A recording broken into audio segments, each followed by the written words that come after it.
information, knowledge, secrets.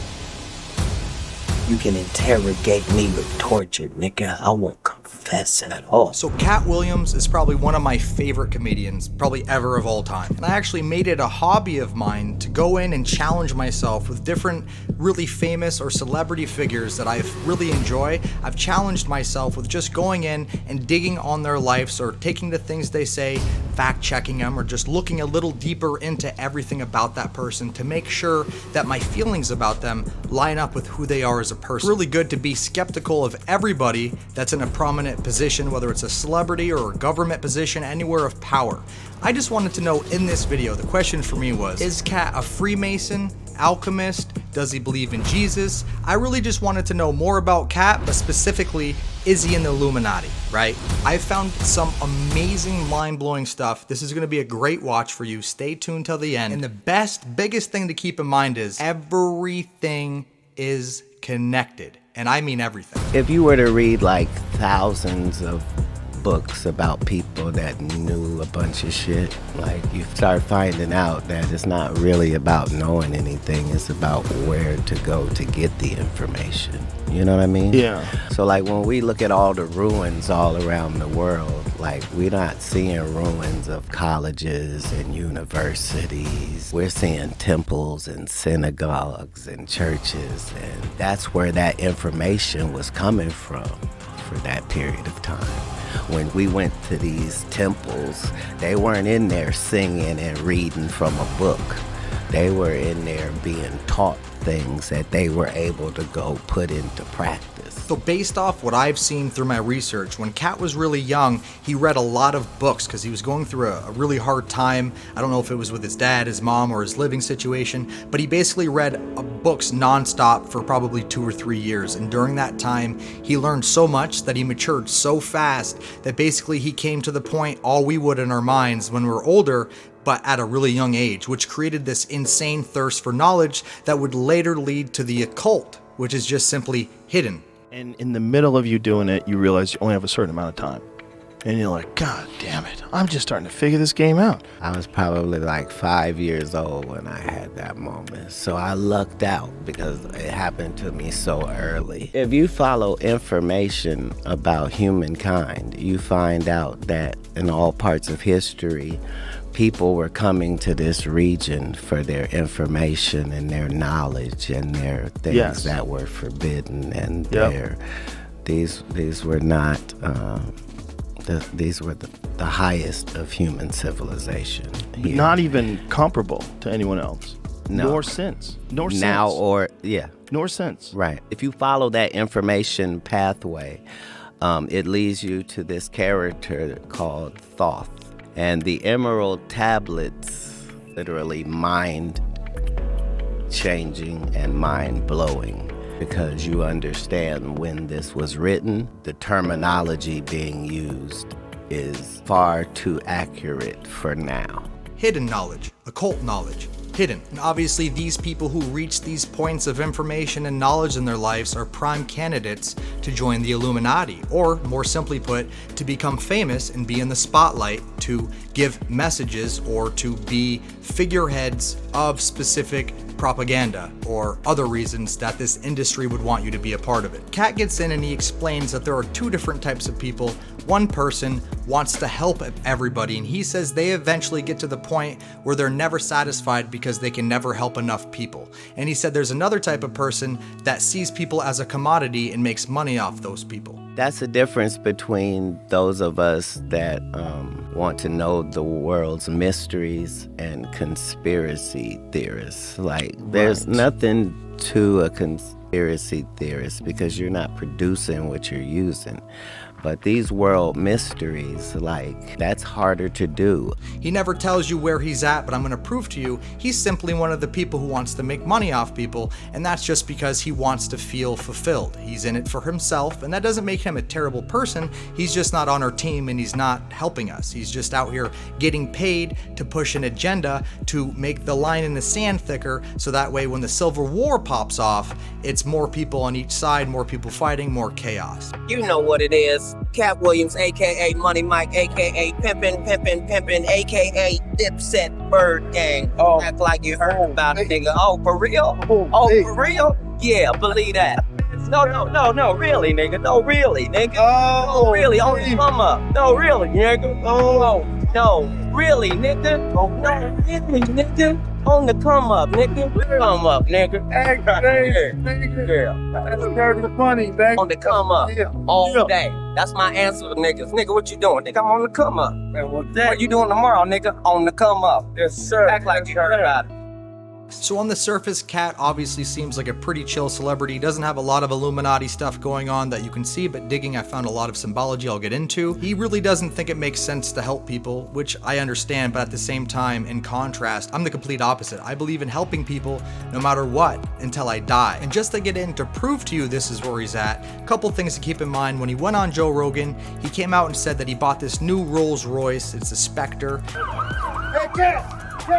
And it was $450,000 out of nowhere. He also bought this insane chain, bracelet, and ring. We'll get into the symbology there, but all of this money out of nowhere, and then he just comes out and starts speaking about this stuff on the podcast. To me, it just shouts that he got a payment to come out and speak publicly to try to stir stuff up. And why wouldn't he? He's just coming out here speaking about the truth, right? He's not lying to people. He's just kind of stirring the pot and getting people, hey, either wake up or don't. That's basically what he's doing. And that's because they're about to spark off a war between both sides. Now, he mentions things in the Joe Rogan podcast like saying the word goat is really Baphomet and that people are normalizing it. Somehow, calling people the goat would be normalized in the ritual of Baphomet, the transgender, to show allegiance to him. But at the same time, he literally has a clothing brand that says GOAT. He's actually worn a hat that says GOAT, okay? So what he does is, and I'm gonna get into this,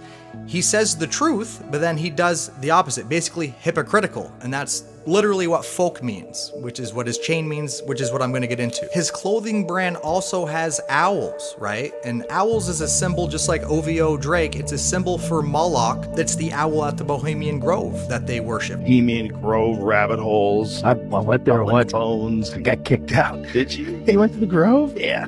Oh shit! Why'd you get kicked out? Weird. Fucking weird. I punched a kid in the head. You punched a kid in the head? In And- Bohemian Grove? Yeah, it turns out this fucking kid was an infiltrator. So then after that, I was kind of this hero. Like a year or two later, he'd come back. I was like, I'm not coming to your little fucking weird party out in the fucking woods. I was like, I went once. It ain't that cool. We're sitting on this fire. You have these little, they're kind of like tree houses or campsites, but they're really nice. Everyone has a private chef. Got like, you know. Really? Yeah, you do share a room. Me and Jimmy John shared a room. That was fun. I was at the owl statue. This is fucking hilarious. So I'm there on day one, right? And we're drinking beers. Like, it's pretty laid back. There's some really cool talks. I remember this dude talking about shooting asteroids out that might hit the Earth in so many years, shit like that. I'm like, fuck, this is cool. But the first day, it was the first evening, and you gather around whatever, the owl by this lake, if I remember correctly, which could be a little hazy. It was a long time ago. And like, I've heard about this place. I'm like, this is some real secret ass shit, man. I can't believe I'm fucking here, right? And it's just a trove of celebrities. Fucking everywhere you turn, it's just fucking A, fucking A. Obviously, it's deeper than that, but that's one example. Katt comes out, he speaks about the truth, and then he actually lives this life. And if you don't look into it, you're not going to understand that just because he's exposing it doesn't mean he's not a part of it. And that's okay. I still like his comedy, and we're going to get into more details right now. So when Katt and Joe get into the propaganda, Katt admits that he even knows how deep the rituals go, right? Things that make you think. There's so much information that people are just constantly consuming. This bullshit information like TikTok and nonsense that just passes you by. Get your attention. Right. Yeah. Which is what all of this is about. Mm-hmm. From the Roman Colosseums Yep. to, it doesn't matter, Yeah. The Roman King Colosseum's Arthur's court time, like, That's the first viral videos, right? Like that's right. All of these things are connected in these higher upper echelon conversations. I'm saying you see the same conversation with Tesla, or that's what we're discussing. Yeah, it'll humble you a little. Calm you down a little. It'll take the edge off. Yeah. Hollywood is not really there to entertain you. Like, that's great that that happens. But propaganda is something that is important to all civilizations. Well, propaganda in Hollywood movies is built into the ingredients list. If you want to be able to make movies about certain subjects, you have to be willing to work with some people. And, you know, it'd be nice if you made it so that this is what we're trying to accomplish, and this is showing the negative side of this other society, and this is and this is our hero. Is our hero who's going to go do America's bidding and go over there, and you're like, you become a bit of a propaganda arm for the government, and in turn they don't fuck with you. In a movie like Zoolander, when they're showing you that they're controlling Derek Zoolander's mind through mind control, you realize that they're trying to desensitize you and to make you think that what you're watching is fiction because it's in a comedy. Their purpose is to capture the minds of the people and feed them false history. The CIA is funneling information into Hollywood. Hollywood is putting out in the movies, and the population believes it. That's what makes information so powerful is, you don't care how people feel about the ritual.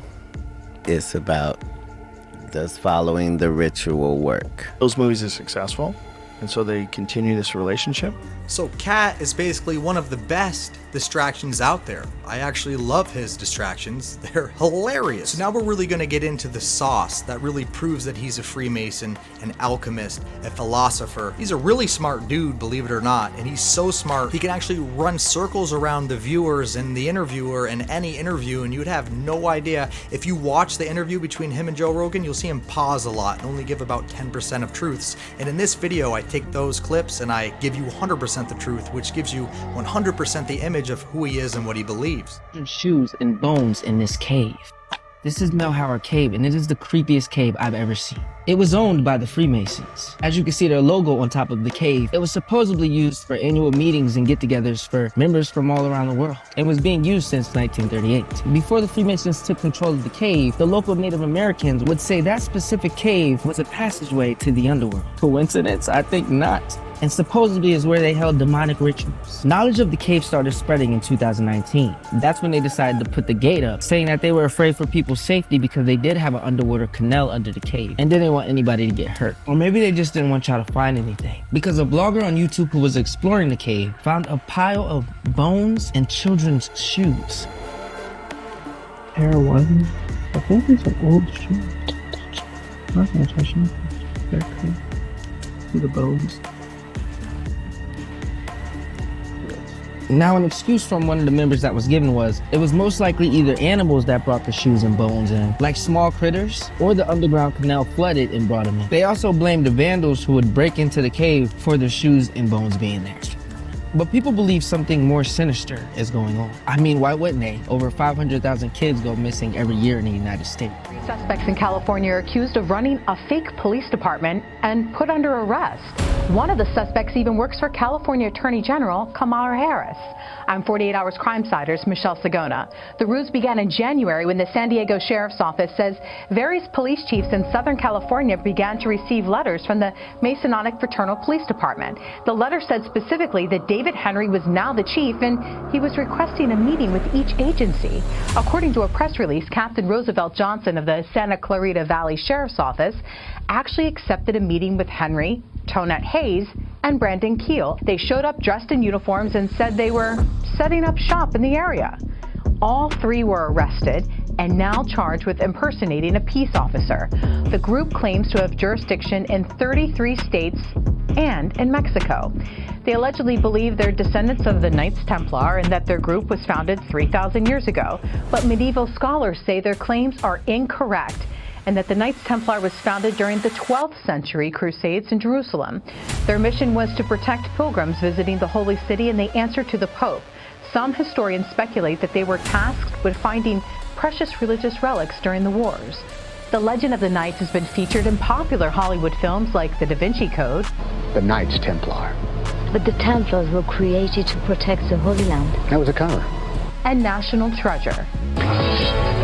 As for the suspects, police say after serving a search warrant, they uncovered an array of badges, weapons, uniforms, and even police-type cars and equipment at 2 different residences. A next-door neighbor who referred to David Henry and Tonette Hayes as a couple spoke out to KCBS. I always see them with their uniform, so I thought they were part of any chief department. I didn't know it was something fake. On the website, the group describes how they are different from police departments. The site says, quote, "We are born into this organization. Our bloodlines go deeper than an application. This is more than a job, it's an obligation."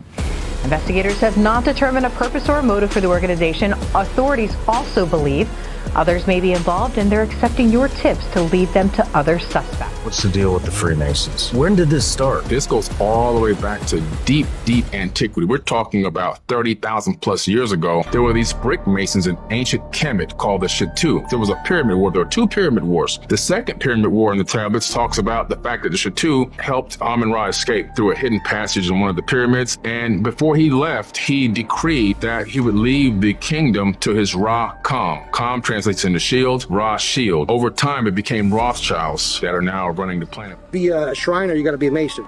Before you be a Knights Templar, you got to be a Mason. And the more you go up in that pyramid, and the highest you could go is a Rothschild. Right. They're the highest of the highest. Really? Yeah, the children of Satan. Moloch is the actual owl that they worship out in California, all these big shots. And that's where they make the presidents, too. Really? They make presidents there. To do with them? Oh, yeah, you have to be a Freemason to be there. All the presidents were Freemasons. Okay. A small portion weren't, but they were Jesuits. This is the same thing. Okay. Yeah, even the Pope. Yeah, everything is controlled by the white and black Pope. Yeah, so black and white, which is white and black tiles, is where we have our temple. That's where you get that. Yeah, the yin yang, you know, the good versus evil. You got to have one of the balance. They know which president they're going to make. They make them. All this political stuff, right, that's just BS. Right. The all-seeing eye is the Lucifer. Right. Underneath them is the Rothschilds. Underneath them is the Council of 13. Underneath them, you got the Council of 33.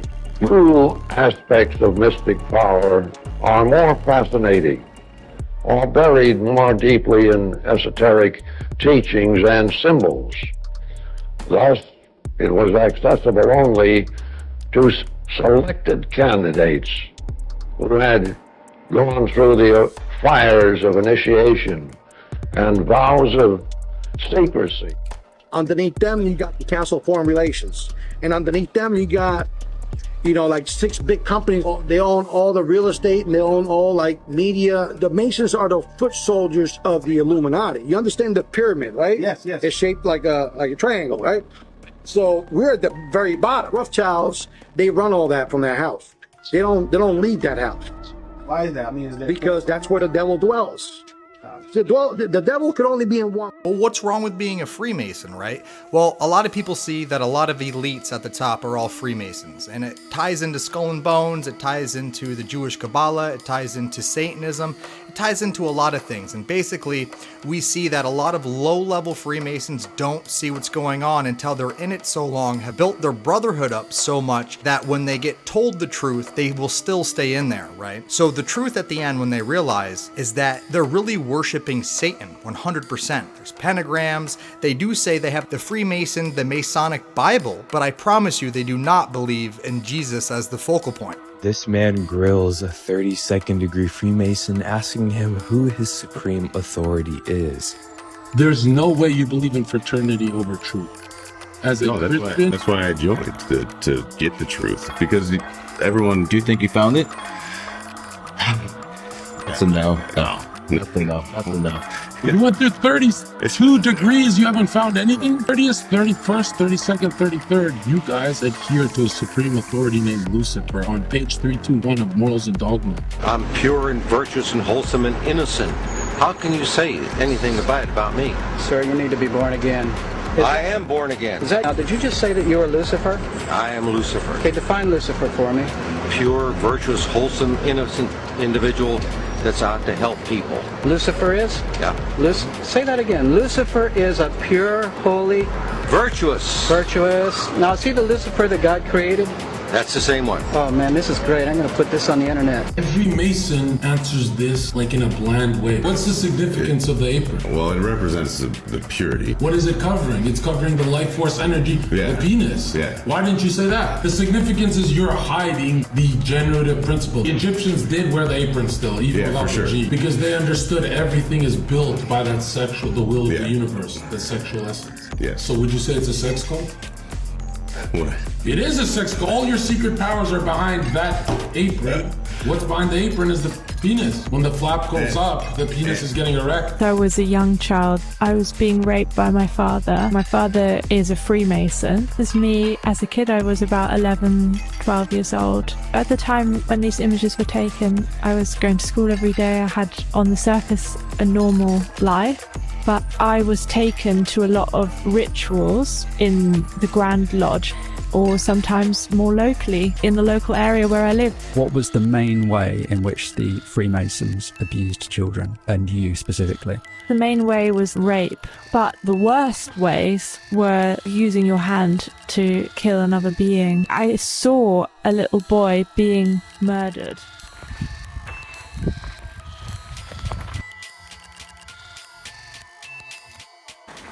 Yeah, Dad. Check it out. So this is more than a little disconcerting. It's just a pile of shoes with some bones in there. There's like bones. There's bones. A pile of shoes and bones. There's like ribs and stuff. That looks way right there. That's a bone right there. Actually, there's quite a few bones. Ben Franklin, they found tons of bodies in his... Ben Franklin was a serial killer? No, he was like doing some weird shit. Was Ben Franklin's basement filled with skeletons? Repairs on Franklin's old London house turned up 1,200 pieces of bone from at least 15 people. For nearly 2 decades. By the way, this is from the Smithsonian. Damntripoli.com. Yeah. For nearly 2 decades leading up to the signing of the Declaration of Independence, Benjamin Franklin lived in London in a house on 36 Craven Street. In 1776, Franklin left his English home to come back to America. More than 200 years later, 15 bodies were found in the basement, buried in a secret windowless room beneath the garden. From a 1 meter wide, 1 meter deep pit, over 1,200 pieces of bone were retrieved. Remnants of more than a dozen bodies, 6 were children. Forensic investigations showed that the bones dated to Franklin's day. Holy shit. And this evening, getting under the skin of the Ivy League, those 8 old, definitely distinguished colleges that are known for their ivy-covered buildings and their sometimes superior attitudes to other colleges and universities, which often gets under the skin of people who went elsewhere. Yale University is 300 years old this year, and were you to visit its campus, you would see that it still has exotic clubhouses, which look like tombs where Yale's legendary secret societies meet. Their prestige and importance have largely evaporated, but the rituals are still a secret. And so when we heard that some enterprising characters had managed to spy on the famous Skull and Bone Society, well, we couldn't resist. Here's ABC's Dan Harris. The videotape provides a grainy glimpse into what appear to be the initiation rituals of a secret society that's been around since 1832, whose members have gone on to be leaders of Wall Street and the White House, the Senate and the Supreme Court. They're sort of trying to scare the initiates, make them, disorient them, frighten them. New York Observer investigative reporter Ron Rosenbaum accompanied a team of Yale students who shot these pictures 9 days ago. Rosenbaum's curiosity about Skull and Bones was permanently piqued when, as a classmate of George W. Bush, he lived right next to the Tomb, the group's heavily fortified home. From their perch, Rosenbaum and his cohorts taped the Tomb's courtyard. What they captured, they say, was initiates, known as neophytes, being forced to kiss a skull, then members performing a mock killing. It may look like your average fraternity nonsense, but Rosenbaum says it's not.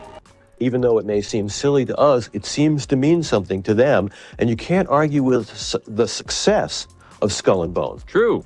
Famous alums include senators John Kerry and John Chafee, to name 2, cabinet secretaries such as Averell Harriman, and 3 presidents, William Taft, George Bush, and George W. Bush, who's been reluctant to talk about Skull and Bones. Does it still exist? The thing is so secret that I'm not even sure it still exists. Edward VII, Edward VIII, and George VI were all Freemasons, as were 18 dukes and princes, including the Duke of Edinburgh. This year, His Royal Highness Prince Edward, the Duke of Kent, celebrates his 50th year as Grand Master of the United Grand Lodge of England. His Royal Highness was proposed into Freemasonry by the then Grand Master, the Earl of Scarborough. He was initiated into Royal Alpha Lodge number 16, an advocate for the craft all over the world, continuing 3 centuries of distinguished royal tradition at the very heart of English Freemasonry. Order, brethren, to receive the most worshipful, the Grand Master.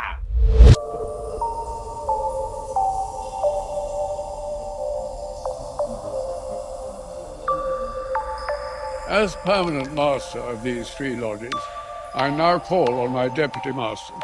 I was a young child. I was being raped by my father, but it got a lot worse as I got older. My father is a Freemason. As me, as a kid, I was about 11, 12 years old. At the time when these images were taken, I was going to school every day. I had, on the surface, a normal life. I saw a little boy being murdered by the Freemasonic group. And in this particular ritual, which is in the Grand Lodge, there were many little boys. I saw how there was rape in different rooms of the Freemasonic building, where the little boys and me were taken into rooms and raped by these men. And this boy, he was lying on the altar, and then they made each little boy in turn come up and stab him with a knife in the heart to kill him. Why do you think they did that? To have power over you so that you won't speak out. I hope this video can help people identify children that are being abused in order to help those children find support and help. It's especially important to see the ways in which children play. By playing, they often show what's happening to them, actually. Children who've faced extreme violence, they are masters at hiding what's been done to them because their life depends on it. It just like the head off, but still hanging on. Okay. Yes, and then there's a big white bowl on the floor, and then the blood drips in, and then we pour it in a big silver goblet. When the police show up, young Jewish men fight the police, and a dozen are arrested. And now everyone is saying, what the is going on with secret Jewish tunnels in New York City? Out of all the theories in the world, one of the biggest ones is that evil people, human traffickers, love to dig holes. They love to burrow. They love to make tunnels. Underground tunnels, tunnels, tunnels. We've heard so much about it. The elites do it to have underground bunkers, etc. There's underground places you can travel, massive complexes. And this story that happened recently is about a small complex. An example, Ted Gunderson, back in the day, he's now dead, he was the head of the FBI. He found underground tunnels in a preschool where Satanists were abusing children. Now this recent thing with New York is kind of just bringing it all to light. Like this. We don't do that in America.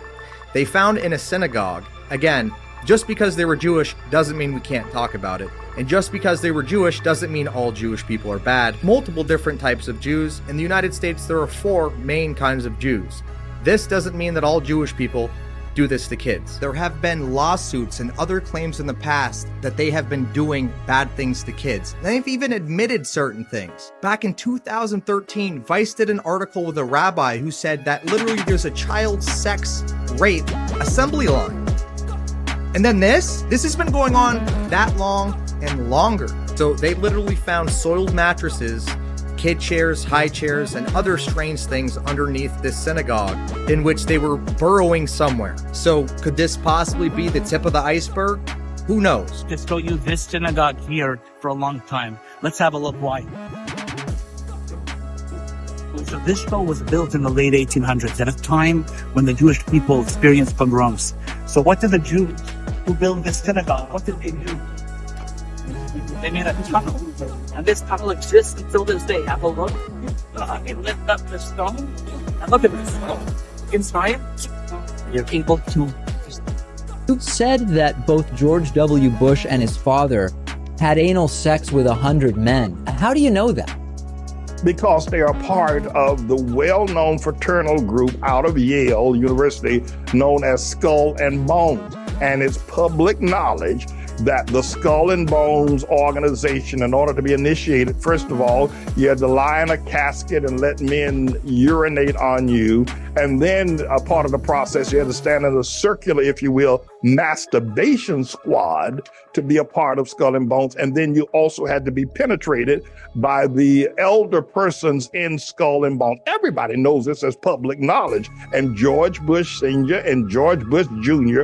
are bona fide members of Skull and Bones. That means they have been penetrated by at least 100 men in their anus area. They're also called pedophiles because a lot of Freemasons have been caught in acts of pedophilia, and you see different videos of them with children with veils on their head. Now, they claim that these veils are to signify a level of initiate because they have a veil over their head and they're blind to information. But I feel like it's more of a signification of marriage based on how they treat these children. And if it is a veil, it's more of a symbol that they're literally putting a veil over their head, closing their eyes to the truth. And if you need more, they even make the children initiates eat fruit, just like Adam ate the fruit, to symbolize them rebelling against God. And again, no one thinks about this aspect until it's too late.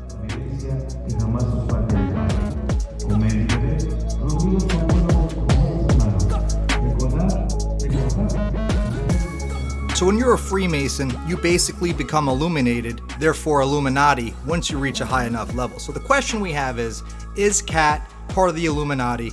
Is he a Freemason? Does he practice alchemy? Most alchemists, if not all, were all Freemasons, right? Alchemist, Freemason, Illuminati. They all go hand in hand. While these things may seem strange, as we look into the past, we find this sort of thing has been going on for years. The Catholic Church is well known for their systemic abuse of children worldwide, and baby farms were thriving just 100 years ago. So during the Joe Rogan Katt interview recently, Katt told Joe that he was too dark and said that Katt was illuminated. And again, the way he said this, you could think that he was just speaking in general and not about himself or to Joe, but I know the way they work and they double speak, and he absolutely meant this. That's why I can speak with impunity about the Illuminati, because I know who you would have to be in order for what I'm saying to bother you, number one. Right. Number two, I know your big secret. I know that you're not the Illuminati, I am. So, you can't be illuminated, you're too dark. But the difficulty is getting people to believe something that they don't want to believe. And in each of these cases, this is where the money is. If you're just a capitalist, it is find something, establish a value for it, and make sure that that includes your profit, and make sure people really want it. Right. It's very fundamental. Interesting facts. Mount Hermon, the highest United Nations base in the world, sits on the peak of Mount Hermon, which is where the fallen angels landed according to the Book of Enoch. This is where the UN got their color blue from, as fallen angels were also Hindu gods which were blue. In year 1666 of all years, Louis XIV of France declared the meridian points, where 33.33 degrees east by 33.33 degrees north of the equator sits Mount Hermon. Keep in mind, a third of the angels fell from heaven, or 33.33. Also, 33 is an important number in Freemasonry. It's also interesting that Herman means forbidden place in the Encyclopedia of Britannica. So all throughout this interview, Katt basically hints to as above, so below, which is one of the ancient tenets of Freemasonry and the occult knowledge. He also doesn't believe in Jesus in the Bible in the traditional sense, or even as a focal point. So Katt says that Jesus actually went and learned occult information and knowledge in Egypt. So I obviously had to do some digging. So according to a specific text discovered in 1773, early high-level Christians wrote this text to preserve the teachings that were not in the mainstream of the Bible. It's called the Pistis Sophia, which is translated to faith wisdom or faith knowledge in Greek. This text gets into the origins of the universe, the origins of the divine realms and the orcons, and the nature of the soul and the path to enlightenment. This is typical alchemist, Freemasonry, occult information, not necessarily bad, all depends on what you do with it. Even if you're just following Jesus, Okay, so you believe that he was perfect and that this was how he grew up and got it? When it comes to him going to get information, he went to this specific place that we're talking about to get information and to get taught. And that's not a hidden fact. Like, it's been that way. When Jesus disappears out of the modern day Bible at the age of 12, where does he go? He ends up in Egypt. And so he was there to learn the Egyptian mysteries, the ancient mysteries. From who? From Thoth the Atlantean. Then from there, he left and went to Tibet to learn Qigong and Reiki. And that was confirmed by the Dalai Lama. And then also he left from there and he went to India to learn the mystic arts, teaching reincarnation all the way back. God in the Bible says, I called my son out of Egypt, and then he appears riding in on the back of a donkey as a grown man. This is literally mimicking what he learned from Thoth the Atlantean's teachings. Thoth, T-H-O-T-H, and he's known as a wisdom keeper. The long beak nose. That's him. So religion started with Thoth?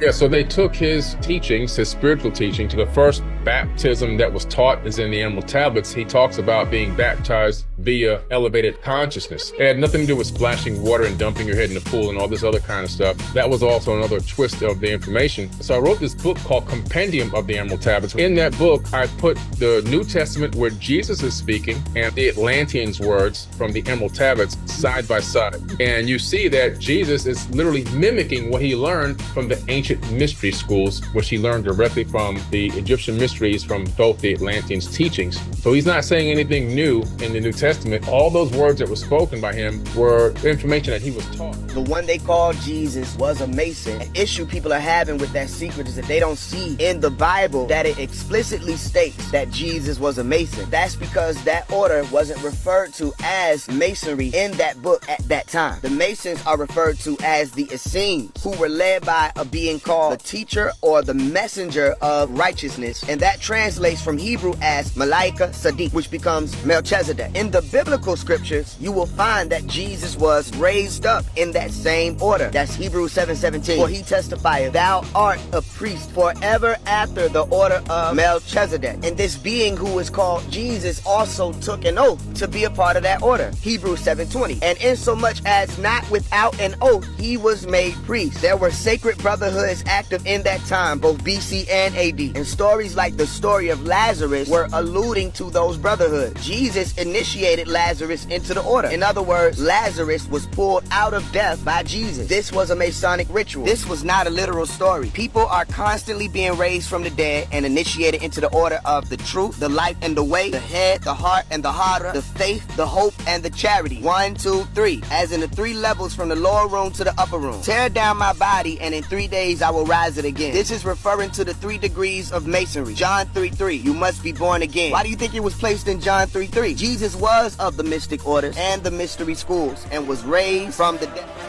You can't be reading all of these stories and not see how everything lines up. Watch these 22 stars go and hover over the waters and then congregate over the Para Mount. Para means what? Means breath. Breath means what? Well, breath means spirit, and it hovered over the waters in Genesis. So we have, count them, 22 stars, Para Mount, Paranormal Mountain. What could be the Paranormal Mountain? Well, I'll tell you what, it's Mount Hermon. What's crazy is in the book of Enoch, 200 angels fell on Mount Hermon and congregated, and there was 22 leaders that were named. Enoch chapter 6, and you can pause and read, but 200 angels, 22 of those were named, and these are all the angels that fell down and congregated at Mount Hermon to talk about how they were going to basically take over the world with unrighteousness.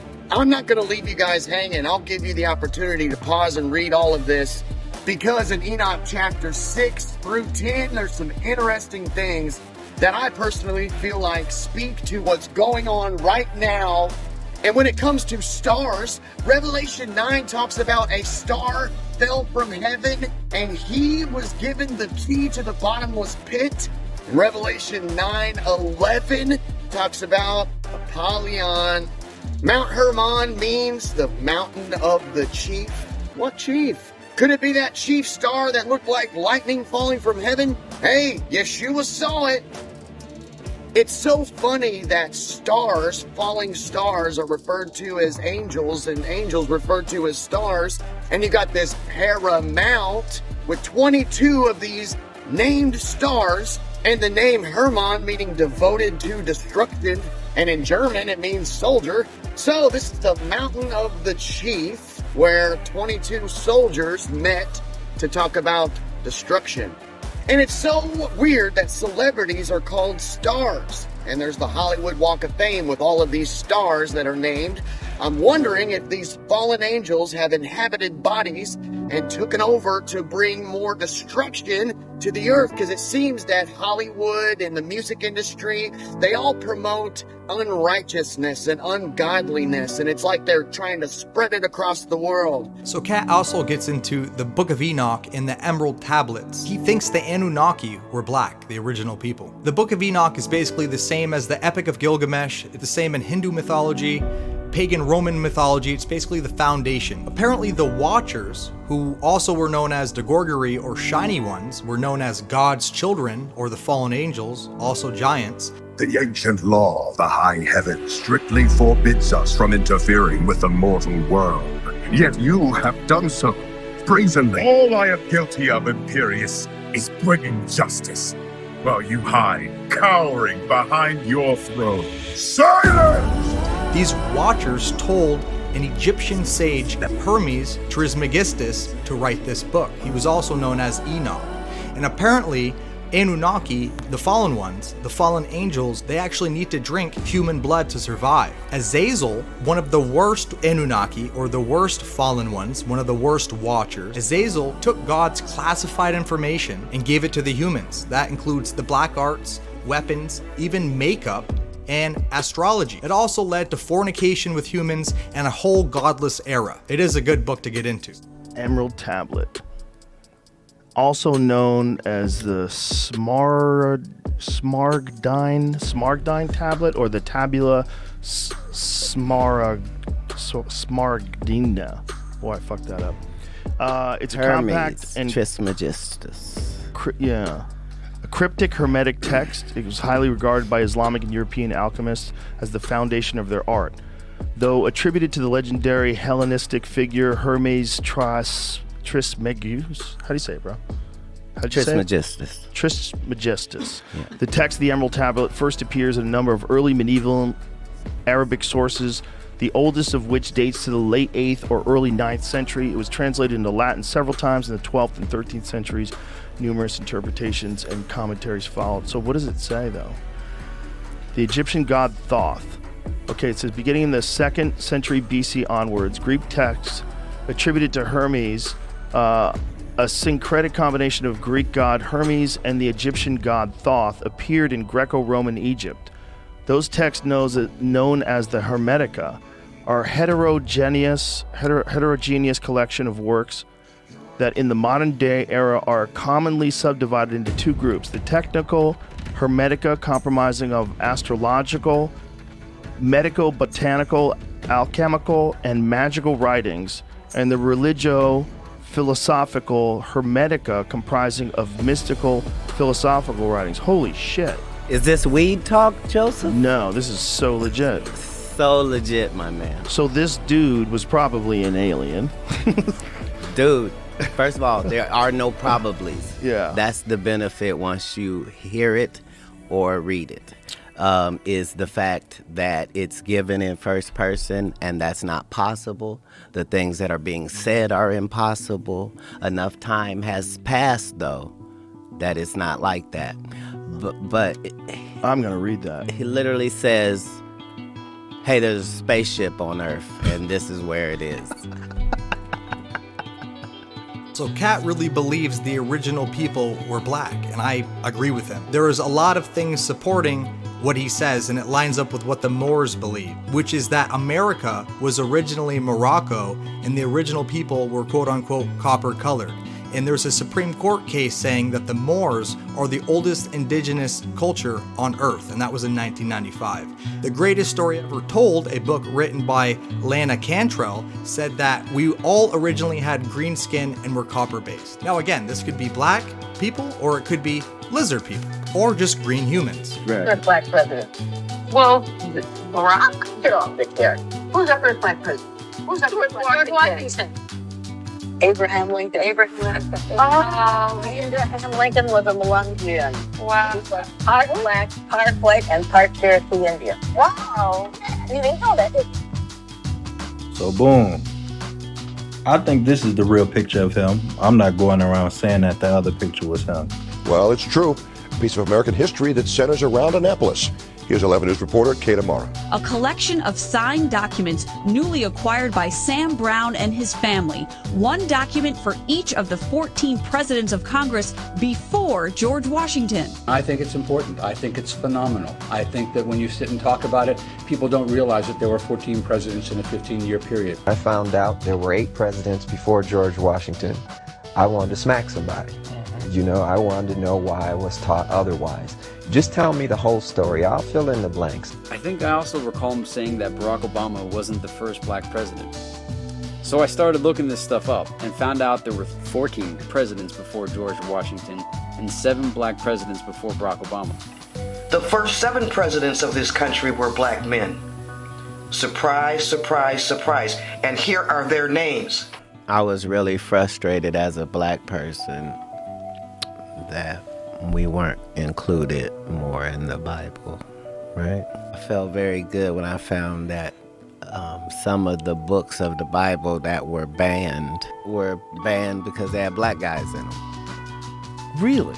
What books of the Bible? This is in the New Testament? Is this when they were You've heard the book Constantine? You've heard about the book of Enoch. Yes. Right? If you know that book, it says that Noah was an albino. You abandon your birthrights and constitutional protection. Americans are not idiots. Book reference, America. From Amerigo Vespucci, a Florentine who pretended to have first discovered the Western continent. What? Hold on, run that back. Amerigo Vespucci pretended to have first discovered the Western continent? Did we learn about that in school? No, sir. Uh-oh. Book reference, at the time of the founding of this country, America was called Al-Morocan because it was part of the Morocan Empire, known as America.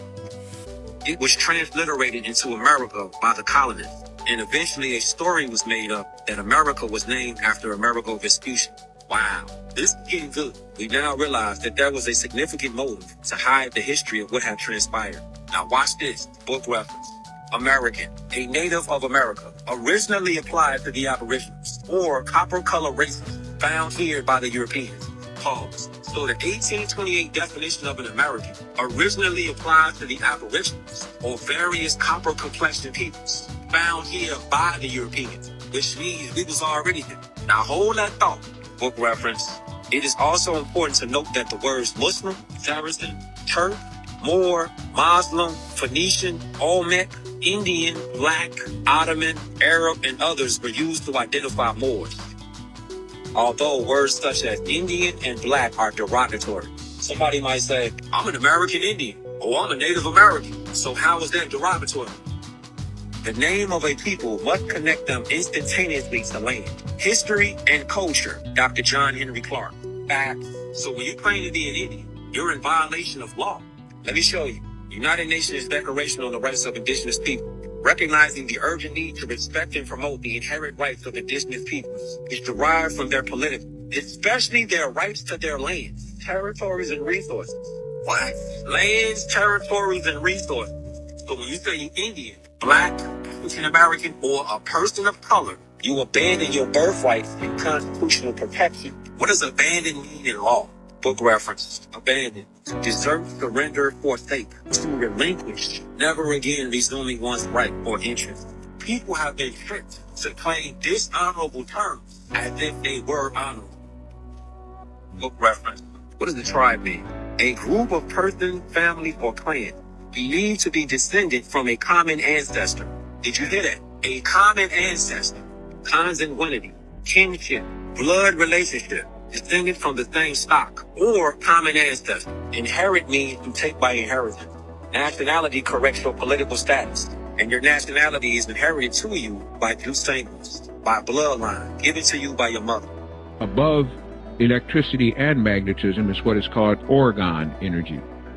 Those are bad words. You don't want to say orgone out here to this government and research scientists, because orgone means original. It's organic. It's orgasm. It's organic. It's organic people. And of course, they refer to those kind of people as original people. And what the last thing they want you to understand is who the original people are, and why the original people are, and where the original people are, and when the original people came. None of that will they teach you. But you do hear a word that's used a lot. It's called aboriginal. Never use that word aboriginal if you are indigenous to the planet. Why? Because it means to abhor the original person. Aboriginal means to abhor the original. To abhor means to hate, to envy, to covet, to dislike. Consequently, the word aboriginal means that you have a dislike for the original person. And the original person, of course, is a person with melanin. That's been proven so many times now that if necessary, I won't spend the time with an audience like you to go into that, but nevertheless. The oldest civilization, which they have marked in the Western Hemisphere to be the Olmec, or the Mechia, which you get, Mexum from. That was talking about the Olmecs. The Olmecs were the oldest civilization here, and they ran this empire until just recently under various names: the Songhai Malian Empire, the Washito Empire, the Kushite Empire, the Ottoman Empire. All of these were just various names of the same empire, same people, the Moors. Now, the Olmecs being the oldest, they came out of the interior of the Yucatan Peninsula and came up into North America, spreading out along the Mississippi River. As a matter of fact, Prophet Noble Ali states in the oral statements and tradition that it was Moors before the Europeans. Before the Europeans came, there was Moors living all up and down the Mississippi. Into Spain, that's another thing. When they say that the Moors from North Africa went into Spain, right? Mm-hmm. We today think North Africa is just the northern portion of Africa. But I just told you, under the Piri Reis map, the map of the empire, anything west of Mali was northern and western Africa. Or northwest Africa. So that means over here. So when they talk about the Moors from North Africa, they talk about those of us from over here and those of us, them from over there in what they call the Barbary States, which was Morocco, Tunis, Algiers, and Switzerland. We shut down the Roman Empire altogether.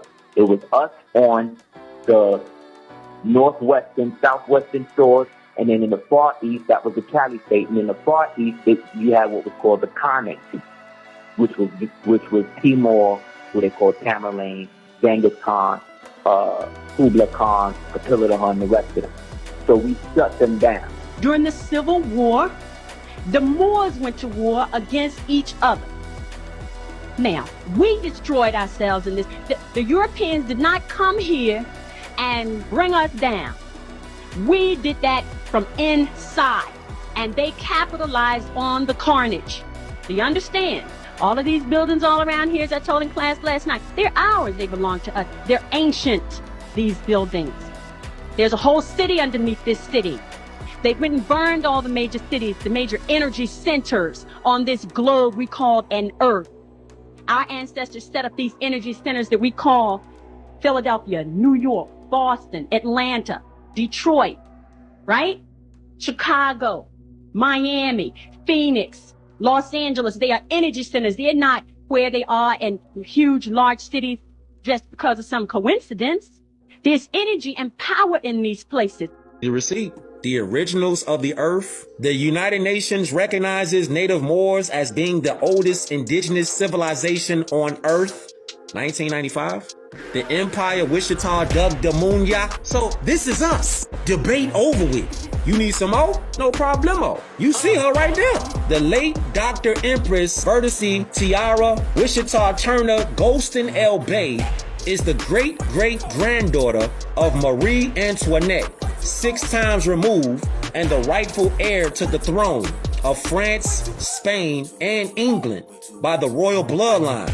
Puckachek, she laid claim to the following land: the Bourbon Estate, also known as the Imperial International Estate of the Bourbon-Habsburg Empire, which includes Western Europe, the Imperial International Estate of the Bourbon-Habsburg Empire, the Netherlands, Belgium, Luxembourg, Switzerland, Germany, Italy, Sicily, Naples, Sardinia, Spain, Portugal, as well as most of North America and the Caribbean, in addition to Central and South America, and all North America west of the Imperial Demarcation Line, 1713, or British Royal Proclamation Line, 1763. What are you talking about? You ain't Moors. Gotcha. Don't forget. Right. But that's what makes information so powerful is, you don't care how people feel about the ritual. It's about just following the ritual work. You can fool yourself into thinking there isn't one, but the evidence will be clear. So like when I be like, oh, these guys are wearing dresses. Everybody's like, oh, he keeps talking about people wearing dresses. No, it's not. That is a weird thing. It's not like that. Look at it from a different way. Look at it. Show me one person that ever wore a dress in Hollywood unsuccessfully. That's how you understand what a ritual is. The experience that you were getting from church was the fact that it was being read to you. Right. You see what I'm saying? It not what we have currently, where you have the book and they have the book, but this person is literally reciting the word of God to you. Yeah. Yeah. And he becomes the holder of all that information and the only one. All holders of all information are that. Yep. It's like a human pattern that people follow, even if they just run an internet company, even if they run a social media company, they follow that same pattern. He knows the history. He knows that churches used to be the only place where they kept and taught information. There wasn't schools, there wasn't libraries, it was the archive, it was the school, it was the library. That's what churches were. Temples, that's what they were. People would rely on the preachers or the holy ones to give them all information, including agriculture. And it's mind-blowing that my interview with someone named Anna Von Reitz, she taught me that the Vatican is actually in charge of the air jurisdiction, land, air, and water. There's 3 jurisdictions, and the Vatican's in charge of one of the most important ones, and they're actually in charge of everything that's in the air, which includes ideas, which are actually patents. The Vatican, one of the oldest library temple churches, actually owns most of the patents to all the free energy. It goes deep. People somehow get the idea that I was working for the Vatican, which is an entirely different organization. Has nothing to do with the office of the Pope per se. People are ignorant about the church. They don't realize that there's a sacred side and a secular side. They don't realize that the secular side of the church controls the jurisdiction of the air. And all of the corporations and copyrights and patents and things like that are controlled by the church. The Pope or Vatican controls the patents? The Pope owns them. The Vatican does all of the management. So, the Pope is the one who has the power to liquidate any corporation on earth. But the Vatican is like the property manager. Okay?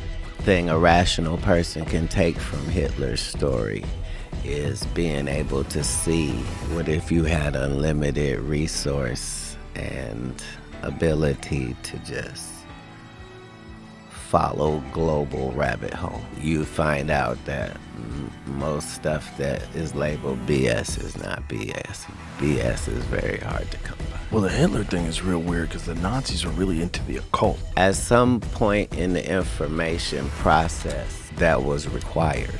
It was required to be into the occult. So in the world of medicine, certain things, before they had a label of being toxic, you just knew don't touch it. You know what I mean? You didn't know what it was good for, but those occultists were the keepers of things that did work, not things that did not work. Right. So, throughout history, that whole process of thinking, anything that could fall into the alchemy conversation was seen as occult-based, doing something unnatural. So even like the blacksmith was considered a part of that world through most of history. Really? Because he had an unnatural relationship with elements. He was able to take this and turn it into things. Oh, that makes sense. At the heart of alchemy. All processes that are discussed at these pyramids and all, because they're all processes. Yeah. I've always wondered if alchemy is trying to regain lost knowledge. Like if at one point in time they did know how to just make metals. They did know how to create elements. They did know how to change lead into gold or whatever the fuck they wanted to do. That's what this whole line consisted of. Yeah.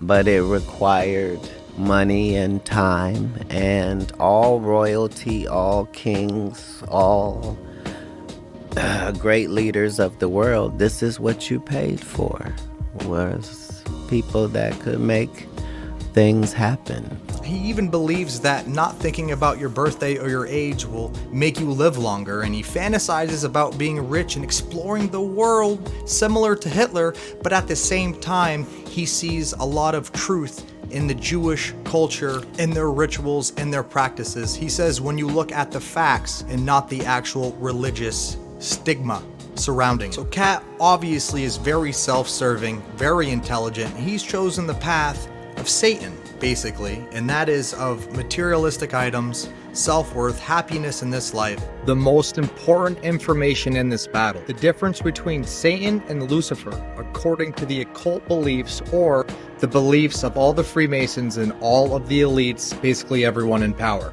They believe one side is Satan, the other side is Lucifer. One side is Satan, and that is the devil that you can worship and that you can sacrifice to and get material items. That term Set became Ha-Satan, and so Set became Satan. Now Ha-Satan is a Hebrew term meaning the adversary, and so it means that this is a being that has an adversarial relationship to the human being. And so that's where we then got the concept in the West of Satan. Again, this is a dark type of being, very different from the Luciferic beings as beings of light, becoming completely materialistic, so that we don't even believe that spirit exists. Spirit is some type of illusion that we have. There's nothing but random evolution over time through completely physical biological processes, and there is no spirit, there's nothing of that kind. So this becomes a kind of modern materialistic scientific perspective that's very sharp in some ways, but has absolutely no spiritual perception. And on the other side is Lucifer, god of light, knowledge, and where you go for all your information. For the left-hand pillar, you have spiritual beings that don't understand or really care for the physical world. They're not into that. The physical world is something that seems like a place of suffering. And many of the ancient traditions of the world were heavily influenced by these beings, with teachings of the physical world being an illusion, of the physical world being a place of suffering, get off the cycle of karma and reincarnation, etc. In the Western world, it was understood that these spiritual beings are advanced spiritual beings, more advanced than human beings. And they also have tremendous spiritual light. When one encounters them, one does not encounter a being of darkness. One encounters a being of tremendous light. And so the name given to the leader of this particular spiritual group was Lucifer, and these are Luciferic beings. The basic idea here is that to one side, you can go, even with any human being, toward a type of spiritual development where you really focus on spirit, but your physical life goes straight to hell. You know, you're not able to pay the bills, and your relationships with people suffer, and you're not taking care of business, and your life's not going that well, but you're really focused on spirit all the time, but not grounded. Now that can also lead, unfortunately, to forms of spirituality that are illusory or hallucinogenic, so that the things that are being perceived and worked with are not really real, or they're distorted through our lens in a particular way that's really not helpful. And so this is connected to what classically is referred to as the Luciferic extreme. They believe that in the middle is technically where the good people go, the people that are trying to make a difference in the world. The people who are chaos, in which most of them embrace, and the Freemasonry probably promotes. When you choose the left, the Luciferic extreme, when you choose that, that's when you choose to do all of the bad things, okay? everybody that is trying to be a good person, you're trying to maintain balance. They believe that based on where you resonate, on the left or on the right, with Lucifer or Satan, you're influenced by different types of beings. If we were to strip away the veil, we would see that these invisible Luciferic and Ahrimanic beings are influencing our consciousness at all times to go to one direction or the other, just as the beneficial beings are also connecting with us. And in the ancient temple science, it was understood that our connection to these beings was purely through resonance. When we think in a... And not going to the Luciferic extreme. According to them, there are entities in the middle that will help you like angels and entities. Major pattern that human beings fall into time and time again. Well, you know, the Jewish people are powerful people on this planet, and a lot of that has to do with the process that they have in instilling in their young people a certain amount of information and wherewithal and conversation that does not happen with other cultures. They exist only in a few places around the world. They're always important, especially if you look at things from a non-religious point of view. Again, it goes back to information. At all points. Yeah. So I don't know how long I'm gonna live because I'm kind of conflicted about how long people live.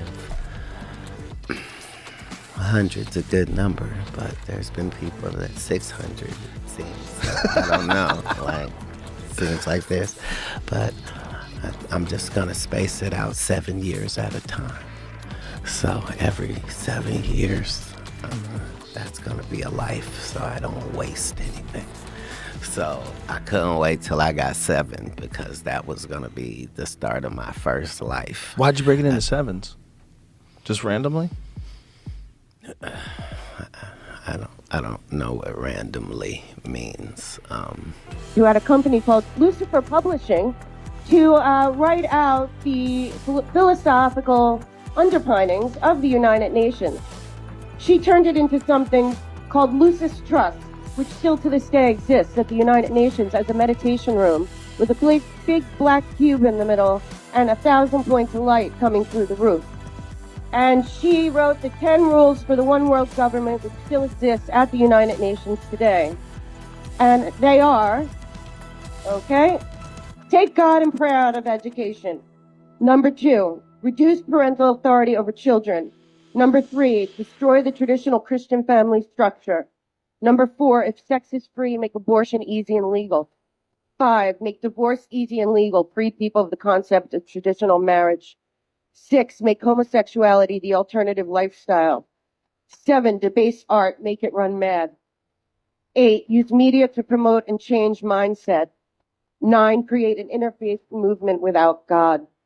And 10, get governments to make all these laws and get the to endorse them. Obama repealed the 1948 Smith-Mundt Act, which then permitted propaganda to be in broadcasting. It no longer said that it had to be credible. Let's just say the one thing not welcome at the United Nations is God. And we don't know if we're gonna make it through the circumstances we're being faced with, but if it doesn't fit, it ain't shit. And things in this world are starting to not fit. Right now, we have a perfectly suitable clown running the free world. We got a guy whose advice included things that no decent crackhead would tell you to do with a gunshot wound. The man said if you have bleach, rub it on yourself. Sprinkle something in your eye. If you see any UV lighting, walk in front of it. But these are serious times. The president's a clown. Who gonna say something that makes sense? As for me and my household, I will. If you need me to say something dumb real slow so you can get it, I'll do that. Watch how it goes. Gravity is real. Huh, wasn't that simple? You notice how people didn't start hollering? Let's stick on facts. Black Lives Matter, period. You can say it, you at home, say it. Wherever you are, no matter who's around, just say it. Say it because it's a fact. I want to apologize if some people have seen civil unrest and didn't understand that civil unrest is what happens every time a place is ruled by the people and the people's needs are not being met. Might not be the happy truth you want, but we deserve the truth. Even one of the greatest cities in the world, New York, even they have deep, dark secrets. Some of y'all thought you only had two choices, just like this election. You thought your choices was heaven or hell. No, you got another choice, purgatory, limbo. Where you go when ain't nobody claim you. You just died and everybody said, you know what would save a funeral? And while that might be unpleasant for some, it's the truth. This is not close to the first pandemic, and here we are again. It's an airborne virus, folks. If you breathe air, put on a mask. And because we can all agree that breathing is important, we can all agree that you putting your knee on a man's neck for 8 minutes, it's just murder. Just televised murder. So now there must be a reaction for that. I'm not gonna hide in a bunker. Time to get a bunker. It seems like it might be a good time to get a bunker. I'm on the front line with you. We are going to get rid of racism this time, once and for all, no matter what has to happen, folks. It only must be identified and then worked on. It's time to make changes, folks. You can make them there at your own home. Thank you all. Have a good day. Be kind to your neighbors. If you see a sign that says Black Lives Matter, say out loud, white friends.